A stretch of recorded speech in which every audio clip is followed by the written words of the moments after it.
Tuhan hidupku hanyalah untuk menyenangkan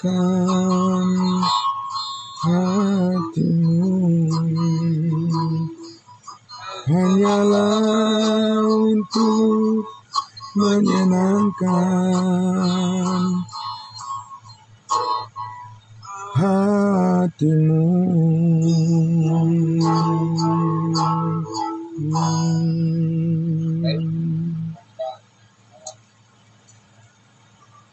Ya, puji Tuhan. Terima kasih Pak Pendeta Pardosi. Selamat pagi untuk kita semua. Selamat pagi. Puji Tuhan, saudara-saudaraku. Mari kita berdoa untuk renungan firman Tuhan. Kita berdoa. Terima kasih Bapa di surga. Kami sangat bersyukur pagi hari ini Tuhan. Kebaikan-Mu, kemurahan hati-Mu, pertolongan-Mu yang terus menyertai hidup kami. Kami bersyukur ya Bapa. Terima kasih Tuhan. Engkau berikan kami kesehatan yang baik dan berikan kami semangat yang baru ya Tuhan untuk melayani-Mu Tuhan, memuji-muji nama-Mu. Kami telah mengangkat pujian meninggikan Engkau Bapa di surga. Terima kasih saatnya Tuhan kami merenungkan firman kebenaran-Mu. Firman yang menjadi kekuatan dan juga yang terus menjaga motivasi dan juga semangat kami Tuhan untuk senantiasa bersyukur kepadamu Tuhan. Setiap hari selalu baru berkat-Mu bagi kami. Terima kasih Bapa. Kami bersyukur di dalam nama Tuhan Yesus kami menyambut firman-Mu. Haleluya. Amin. Puji Tuhan. Baik, sekali lagi salam kudus buat kita semua. Selamat pagi saudara-saudaraku yang dikasihi Tuhan Yesus. Ya, kita akan melanjutkan lagi pelajaran kita dari Roma pasal 9 firman Tuhan. Alkitab kita mari kita buka bersama dari Roma pasalnya yang ke-9. Ya, berapa hari yang lalu kita sudah merenungkan dan juga sudah memperhatikan dengan baik bagaimana janji Tuhan itu terus-menerus digenapi di dalam program yang telah ditetapkan oleh Tuhan bagi umatnya Israel. Ya, dan sekarang kita akan melihat lagi bagaimana firman Tuhan itu menyeleksi, ya, akhirnya menyeleksi orang-orang Israel yang sebenarnya, yang sesungguhnya, dan orang-orang Israel yang palsu, begitu ya. Ada yang palsu, ya, karena mereka sama sekali tidak merespon, ya, tidak meresponi apa yang menjadi tujuan Tuhan dalam kehidupan mereka. Meskipun Tuhan berjanji akan menyelamatkan mereka, tetapi sebagian besar dari mereka tidak meresponi panggilan Tuhan itu.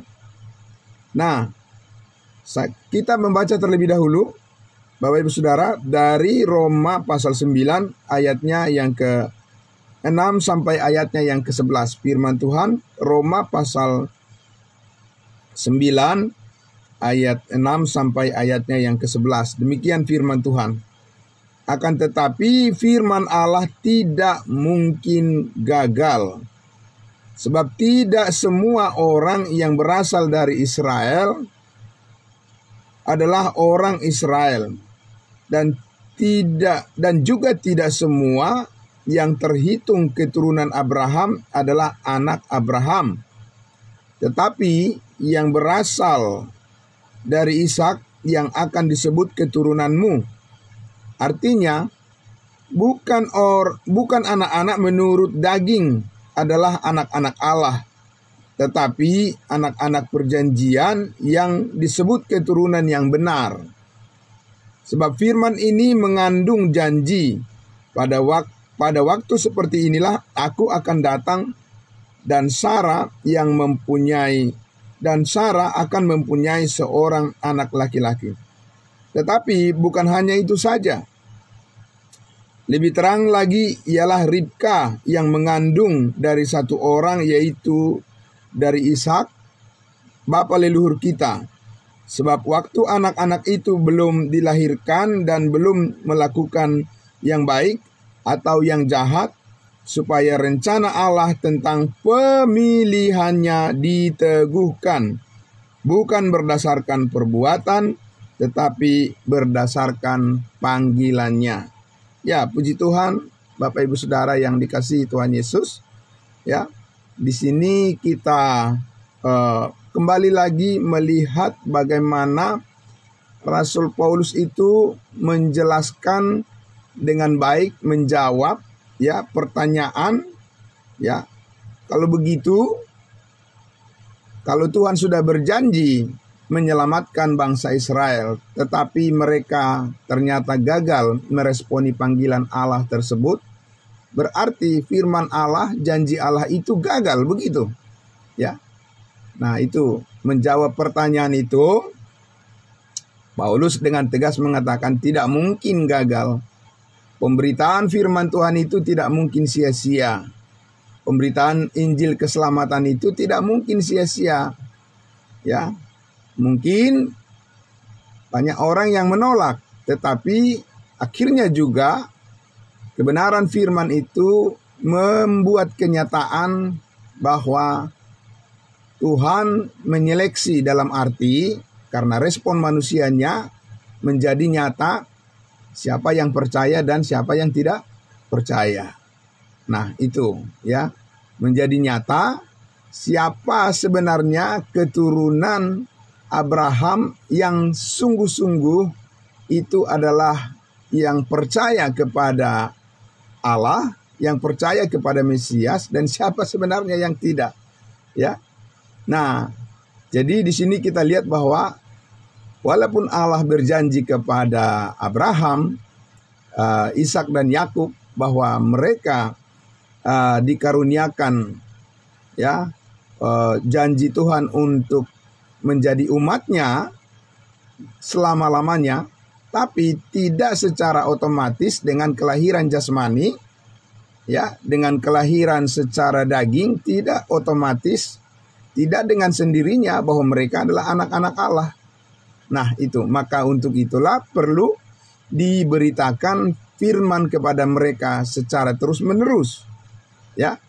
Nah, karena itu, Bapak Ibu semua, kita akan melihat dulu ya contoh bagaimana firman Tuhan yang disampaikan, yang diberitakan oleh Yesus Kristus, oleh Yohanes Pembaptis, oleh 12 rasul itu benar-benar menyeleksi. Akhirnya menyeleksi. Ya, siapakah dari keturunan Abraham, orang Israel yang benar-benar menerima janji Allah kepada mereka, dan siapa sebenarnya yang menjadi sia-sia karena kesempatan sudah diberikan pada mereka. Mari kita lihat dulu ya Bapak Ibu Saudara di Matius pasalnya yang ke-3. Matius pasal 3. Ya, Matius pasal 3. Kita akan melihat di sini bahwa benar tidak semua keturunan Abraham itu adalah anak-anak Allah. Ya. Karena untuk menjadi anak-anak Allah, kita sudah lihat beberapa hari yang lalu, ya, Yohanes mengatakan bahwa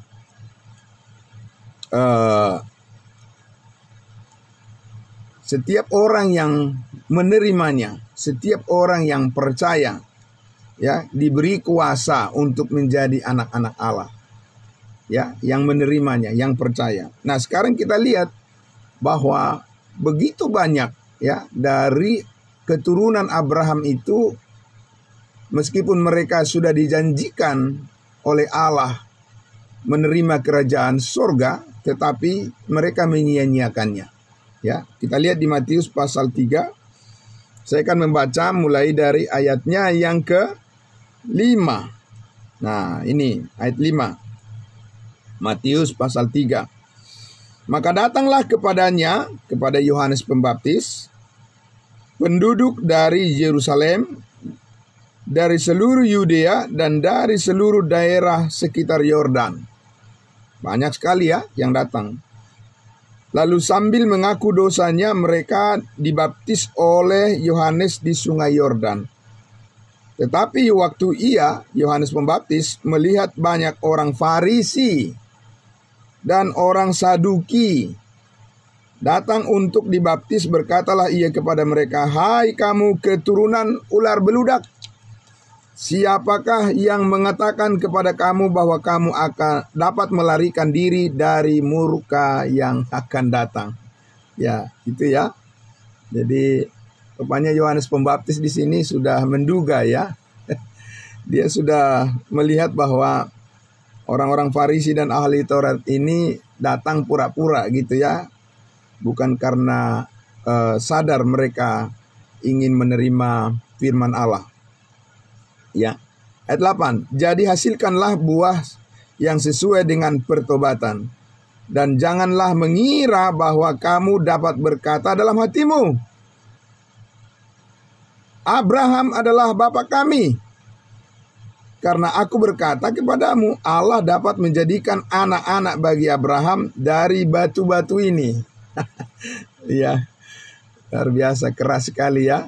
Ya, jangan berpikir kalau kamu sudah lahir sebagai keturunan Abraham secara jasmani, kamu pikir bahwa kamu akan menerima secara dengan sendirinya ya berkat kerajaan itu, ya.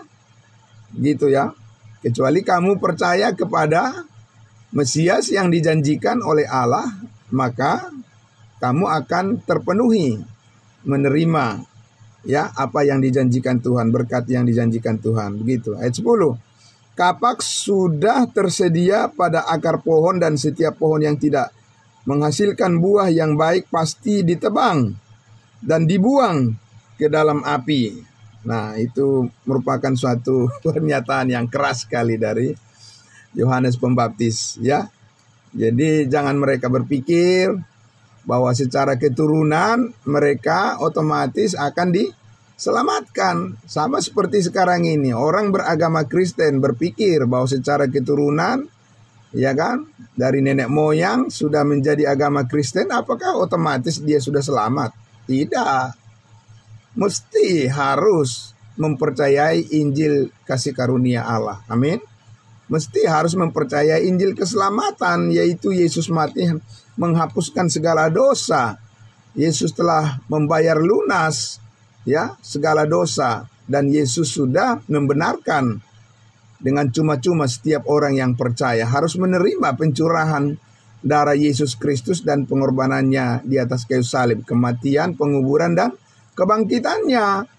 Ya, jadi tidak secara otomatis karena bapak saya, ibu saya agama Kristen, nenek saya, kakek saya Kristen, maka secara otomatis saya diselamatkan. Tidak. Ya. Karena apa? Karena Paulus sudah mengatakan ketika kamu percaya, ya, ketika kamu percaya berarti ada satu respon yang diminta terhadap pemberitaan daripada firman Tuhan, yaitu firman Tuhan yang mana?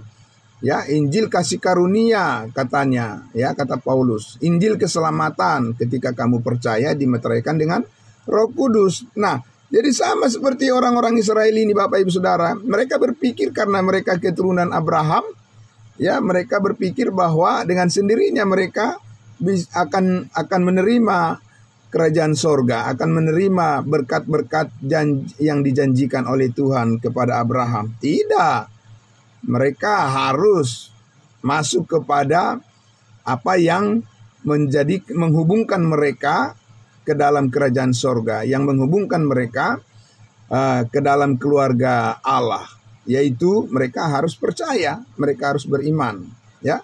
Nah, Bapak Ibu Saudara yang dikasihi Tuhan Yesus, Saya ingin mengajak kita lagi untuk melihat di dalam Yohanes pasal 8. Ya, Yohanes pasal 8, mari kita lihat ya. Disinilah terus-menerus kita lihat bahwa pemberitaan Injil yang disampaikan oleh Yesus Kristus, Injil Kerajaan Sorga, itu terus menyeleksi Bapak Ibu ya, memisahkan yang mana yang benar-benar adalah orang yang percaya dan mana yang tidak. Jadi tidak akan pernah sia-sia pemberitaan firman itu, amin. Tidak akan pernah sia-sia pemberitaan Injil itu Bapak Ibu Saudara ya. Karena itu akhirnya akan menyeleksi ya kan orang-orang ya yang mendengar siapa sebenarnya yang diselamatkan dan siapa yang tidak, yang mau. Allah menghendaki semua orang diselamatkan, tapi kan tidak semua orang mau percaya, itu kenyataannya. Tapi semua orang menjadi jelas siapa yang percaya dan siapa yang tidak percaya, itu akan menjadi sangat jelas terlihat di dalam kenyataan apabila kita memberitakan Injil keselamatan, Injil Kristus. Sama seperti ketika Yesus memberitakan Injil Kerajaan Sorga kepada orang Israel, itu menjadi nyata, benar-benar ya kan. Dua pihak itu didorong membuktikan diri ya oleh firman Allah, ya, yaitu dua kelompok antara yang percaya dan yang tidak percaya atas pemberitaan Injil itu mendorong mereka akhirnya menjadi nyata. Siapa sebenarnya?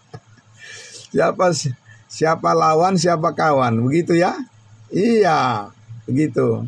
Siapa yang berpihak kepada kebenaran dan siapa yang berpihak menentang kebenaran. Begitu, ya Bapak Ibu. Kita lihat Yohanes pasal 8. Saya akan membacakan ya, Yohanes 8, saya akan membacakan sampai dari ayatnya yang ke-48. Ya, tadi kita lihat bahwa orang Farisi, Saduki, ahli Taurat mengatakan, ya, kami adalah bapak Abraham, keturunan daripada Abraham, gitu. Jadi mereka berpikir, ya, untuk menerima janji Allah itu, ya, menerima perjanjian Allah itu adalah karena mereka secara daging adalah keturunan Abraham. Tapi Yohanes Pembaptis sudah bilang, ya, bahwa siapa yang bilang bahwa kamu bebas dari hukuman yang akan datang, ya kan? Nah itu, jadi tidaklah cukup kamu menjadi lahir dari keturunan Abraham secara jasmani, tapi kamu harus benar-benar mau percaya, ya, menerima Mesias, ya begitu. Yang ditegaskan oleh Yohanes Pembaptis. Sekarang kita lihat di sini. Ya, di Yohanes pasal 8 mulai dari 48 saya akan baca sampai ayatnya yang ke-59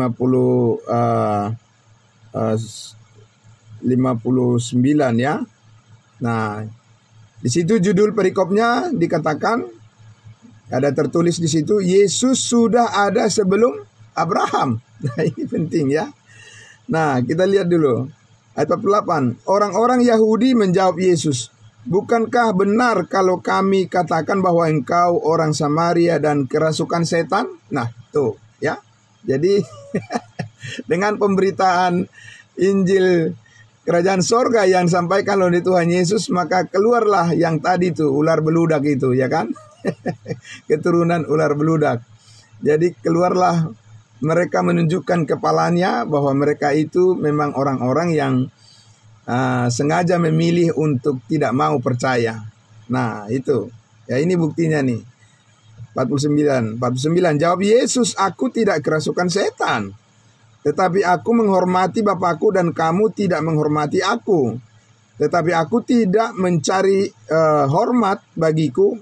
Ada satu yang mencarinya dan dia juga yang menghakimi. Aku berkata kepadamu, sesungguhnya barang siapa menuruti firmanku, ia tidak akan mengalami maut sampai selama-lamanya.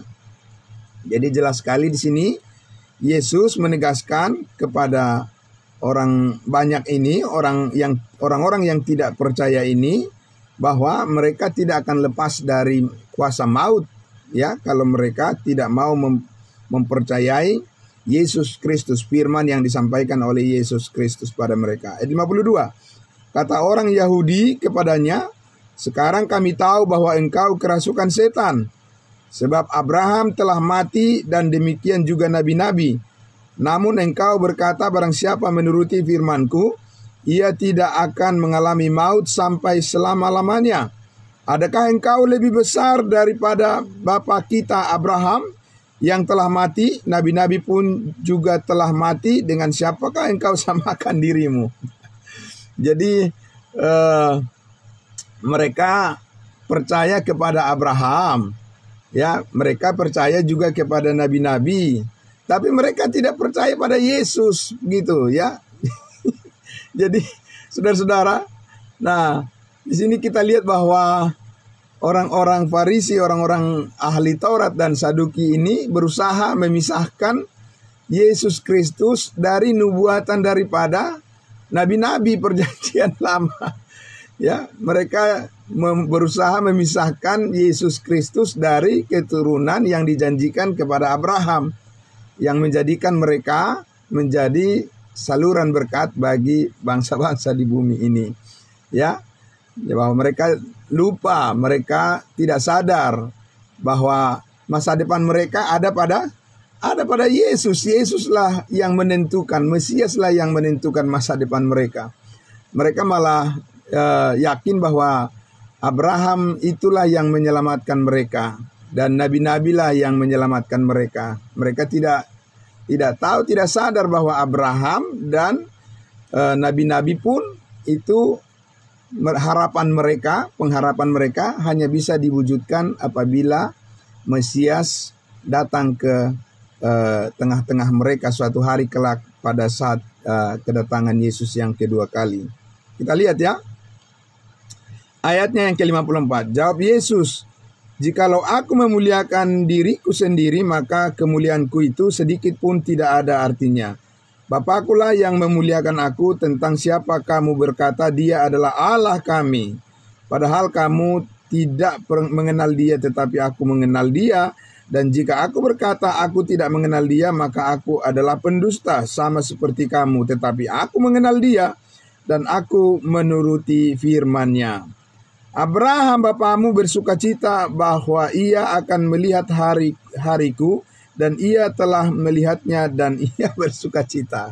Nah, ini sangat membuat panas kupingnya ya orang-orang Farisi, ahli Taurat, Saduki, orang-orang Israel yang tidak percaya ya bahwa Yesus bilang bahwa Abraham itu akan melihat hari-harinya Yesus ya. Ya, yaitu hari di mana Yesus akan menampakkan diri kepada mereka. Ayatnya 57. Maka kata orang-orang Yahudi itu kepadanya, umurmu belum sampai 50 tahun dan engkau telah melihat Abraham. Ya, Bapak Ibu Saudara. Jadi mereka selalu berpatokan kepada apa? Hal yang jasmani saja, yang lahiriah saja, itu saja yang menjadi patokan ketentuan mereka untuk mengukur kebenaran. Dan pasti mereka gagal, ya, benar ya, Bapak Ibu ya, gagal.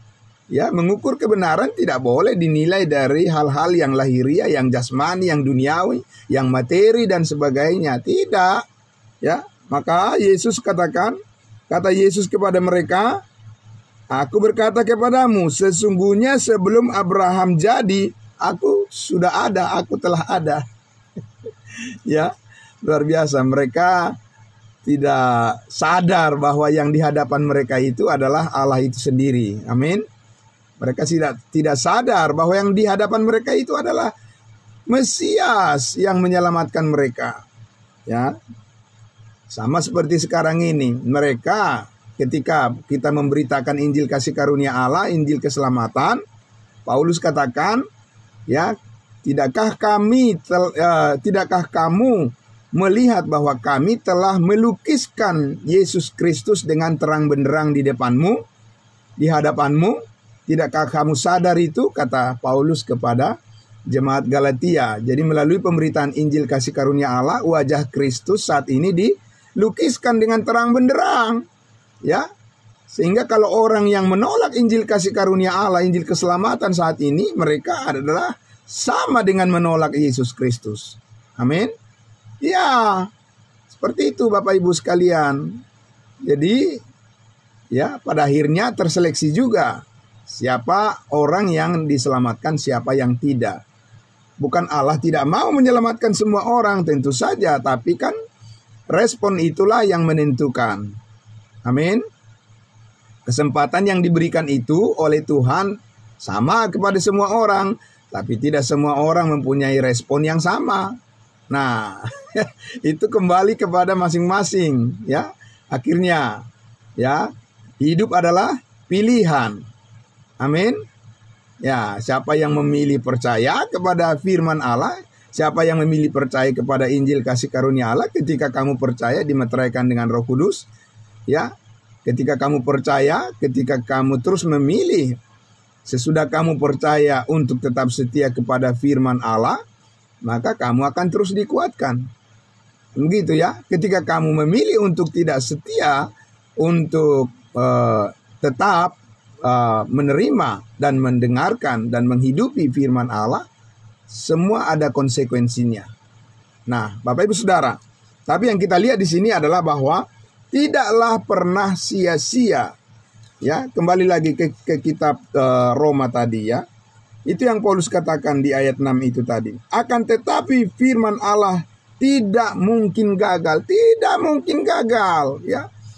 Jangan orang berpikir, oh ya, Allah berjanji melalui Abraham akan menjadikan keturunannya menjadi bangsa yang besar dan menjadi saluran berkat bagi dunia, ya, untuk memberitakan kerajaannya bagi dunia. Berarti kalau Israel gagal dong kalau begitu Allah. Gitu ya, anggapan orang. Tapi Paulus mengatakan, oh tidak, ya. Allah tidak pernah gagal, dia selalu berhasil dan dia benar, ya. Selalu benar di dalam semua jalan-jalan dan pemikirannya. Firman-Nya tidak mungkin gagal. Yang gagal itu orang yang tidak meresponi firman Tuhan, yang tidak percaya kan? Mereka yang gagal. Jadi jangan pernah berpikir bahwa pemberitaan Injil kasih karunia itu karena misalnya orang tidak mau percaya, berarti kita berhenti aja lah, ya kan? Kita mundur saja lah, ya. Karena apa? Karena tidak ada jiwa yang dimenangkan. Tidak begitu Bapak Ibu Saudara, ya. Karena apa? Firman Allah itu adalah dikatakan seperti pedang bermata dua, ya. Jadi itu akan memisahkan apa yang dikehendaki oleh Allah dan yang tidak dikehendaki oleh Allah, ya. Sama juga, ya, sama halnya juga dengan kepada kita sebagai orang-orang kudusnya Tuhan. Firman Allah itu akan terus menyucikan kita dari kecemaran dunia ini, dari pengaruh lingkungan yang buruk, ya, dari pengajaran-pengajaran yang tidak benar. Jadi firman kebenaran kasih karunia Allah itu harus terus diberitakan. Karena apa? Karena pasti, ya, ada orang-orang kudusnya Tuhan yang terus meresponi dan bertumbuh atas pemberitaan Injil kasih karunia Allah itu pasti, ya. Tapi ada juga orang-orang kudusnya Tuhan itu yang menyepelekan.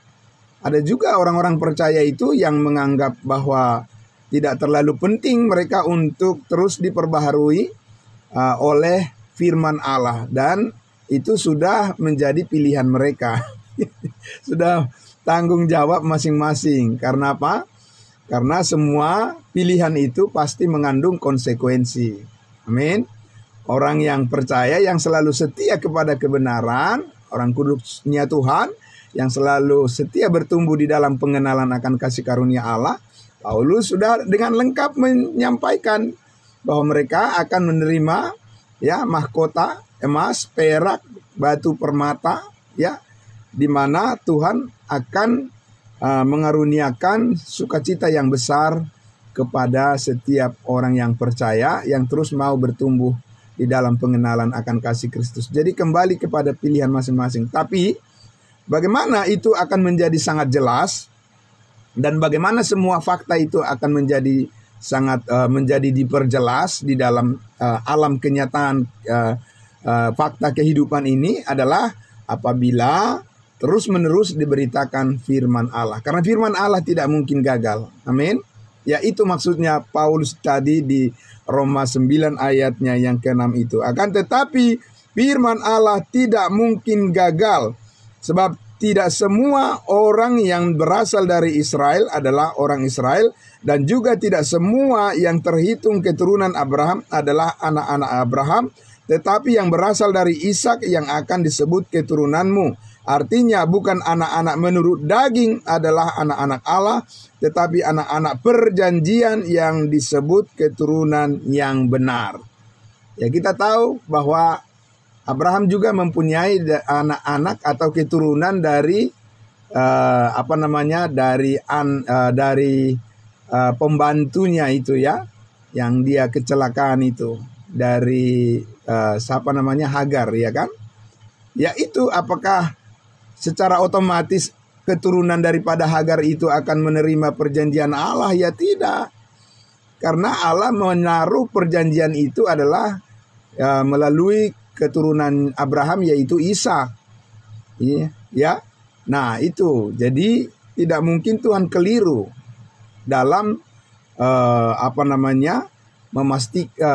memastikan bahwa apa yang dijanjikan kepada Abraham itu adalah melalui firman yang yang ditetapkan, yang dituju. Firman yang dituju itu adalah kepada keturunan yang berasal dari Ishak, bukan keturunan dari Ismail. Begitu ya.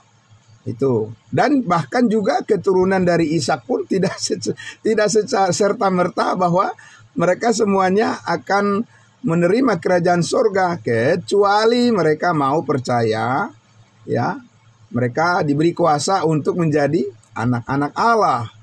Yang tidak percaya, tadi kita sudah lihat Farisi, ahli Taurat, Saduki, itu kan orang Israel semua, ya.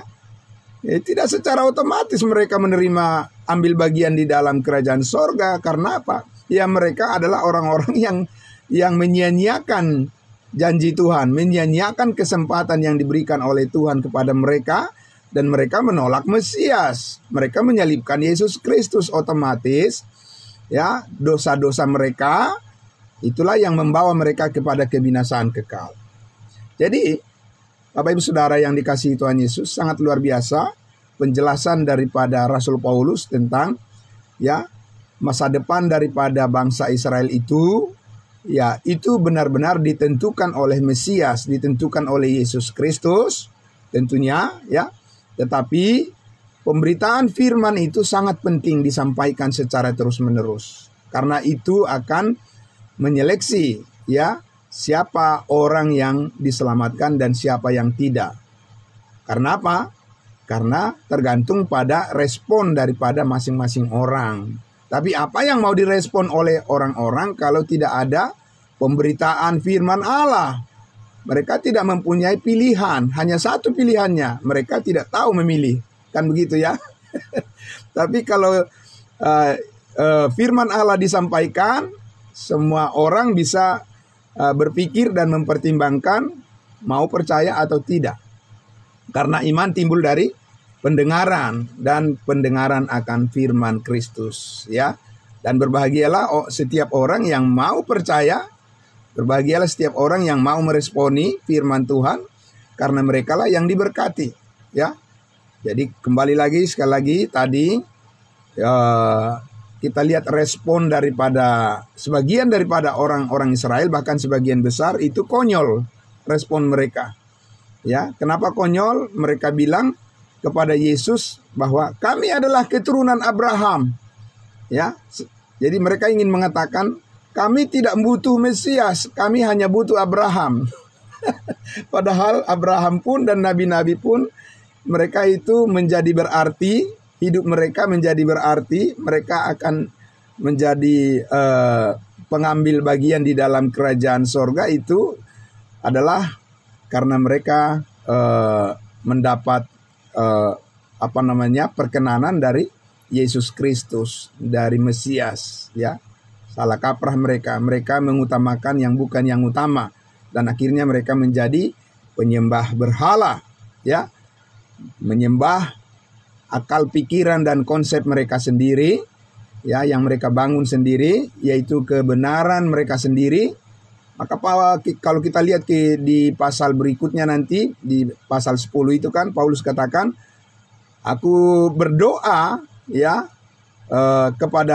untuk mereka supaya mereka diselamatkan karena mereka sungguh-sungguh giat untuk Allah itu, untuk Tuhan.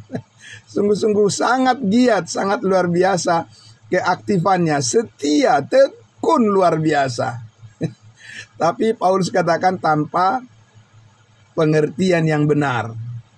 Ya, sungguh-sungguh saja belum tentu benar. Setia saja itu belum tentu benar. Ya, tetapi kalau menerima kebenaran Allah, kebenaran Kristus Yesus yang sudah menyelamatkan kita, maka kesetiaan Kristus diperhitungkan menjadi kebenaran bagi setiap orang yang percaya. Amin. Nah, karena itu pengertian yang benar itulah yang dikehendaki oleh Allah saat ini. Karena dengan pengertian yang benar berarti orang itu menerima apa yang dikehendaki oleh Allah. Nah, Bapak Ibu Saudara yang dikasihi Tuhan Yesus, itulah firman Tuhan yang bisa kita renungkan di pagi hari ini, bahwa sekali lagi ya, pemberitaan firman Allah, pemberitaan Injil kasih karunia Allah, Injil keselamatan tidak pernah sia-sia. Amin. Karena itu akan mendorong semua orang untuk memilih, ya, mau percaya atau tidak mau percaya. Dan pada akhirnya semuanya, ya, kita lihat bahwa ternyata banyak yang percaya, banyak yang menerima firman itu menjadi berkat bagi kehidupan mereka, dan mereka mengambil bagian, mendapat bagian di dalam hidup yang kekal, memuliakan Kristus Yesus. Bapak Ibu Saudara, itulah bagian kita pagi hari ini. Ya, mari terus semangat Bapak Ibu Saudara, ya, menjalani semua kehidupan, menjalani aktivitas kita, karena ada firman Allah yang menopang hidup kita semua. Mari kita berdoa. Bapa di dalam surga, terima kasih untuk pagi hari yang indah ini ya Bapa. Kami sangat bersyukur ya Tuhan, firman-Mu terus mendorong hati dan pikiran kami, jiwa kami untuk senantiasa memuliakan Engkau, untuk senantiasa mempercayai, meyakini rencana-Mu, janji-Mu, ya dan amin, bagi masa depan kehidupan kami yang selalu berhasil di dalam kehendak Tuhan, di dalam Kristus Yesus. Karena Engkau telah menyempurnakan hidup kami melalui pengorbanan Kristus Yesus Tuhan kami. Di atas kayu salib segala dosa kami telah diampuni, kami telah dikuduskan, kami telah dibenarkan satu kali untuk selama-lamanya, dan itu semua adalah semata-mata karena kasih karunia Tuhan, bukan karena usaha perbuatan kami. Terima kasih Bapa, kami sangat bersyukur ya Tuhan, hari ini akan kami tempuh, akan kami jalani dengan penuh keyakinan bahwa berkat Tuhan selalu mengalir dalam kehidupan kami. Terima kasih Bapa di dalam surga, diberkati semuanya saudara-saudara kami yang mendengarkan firman-Mu pagi hari ini. Di dalam nama Tuhan Yesus kami berdoa, haleluya, amin, amin. Terima kasih saudara-saudaraku semuanya, ya, baik yang ada di ruangan Zoom meeting pagi hari ini maupun yang ada di live streaming Facebook. Tuhan memberkati. Sampai kita berjumpa lagi esok hari selanjutnya. Saya kembalikan kepada hambanya Bapak Pak Pendeta Pardosi. Tuhan memberkati. Ya, salam. Selamat pagi, salam kudus buat kita semua. Tuhan, terima kasih kepada Tuhan